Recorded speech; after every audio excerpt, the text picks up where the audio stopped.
Lieutenant Bob Kroll, the president of the Police Officers Federation of Minneapolis, sent out a letter yesterday to all of the Federation members, essentially the union members of the police union there in Minnesota. Sent out a letter letting all his union members know that George Floyd, the man murdered by Minneapolis police officers last week, was in fact a violent criminal. And according to Lieutenant Kroll, that's the part of the story that the media is just not telling. They're not telling everybody what a horrible human being George Floyd was. And Lieutenant Kroll is going to do everything possible to make sure that the 4 officers who were fired have the best legal representation imaginable. Because, as Kroll says, these men were fired from their jobs without due process. Which, by the way, isn't a thing. When you're fired from a job, you don't get due process. Most states throughout the union actually have laws saying an employer can fire you and they don't even have to tell you why. Due process for being fired isn't a thing.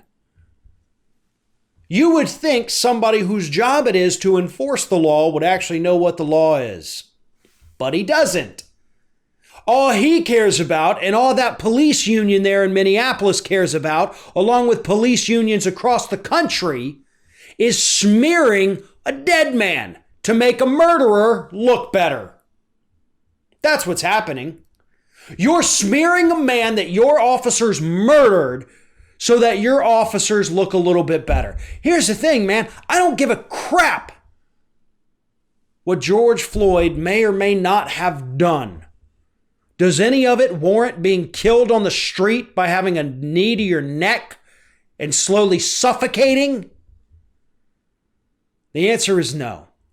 And I have to imagine that if there was something really horrendous in George Floyd's past, like if he was a cannibal, a serial killer, a rapist, a murderer, a pedophile, anything, did he beat his wife? Did he beat his dog? Did he beat his kids? If any of that was in his criminal history, wouldn't that have probably immediately come out?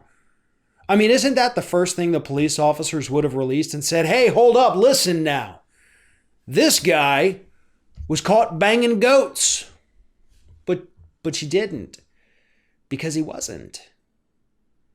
And now, a week later, you're trying to change the story, trying to change the facts, trying to stick up for corrupt police officers because that's all police unions are good for anymore. I know we here at Ring of Fire have talked about since day one the importance of unions. Well, police unions, by the way, they're exempt from that, okay?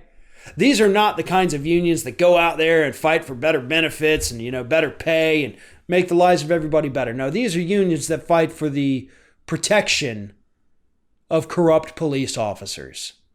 And that is exactly what Lieutenant Bob Kroll is doing out there in Minneapolis by smearing a dead man to make a murderer look better.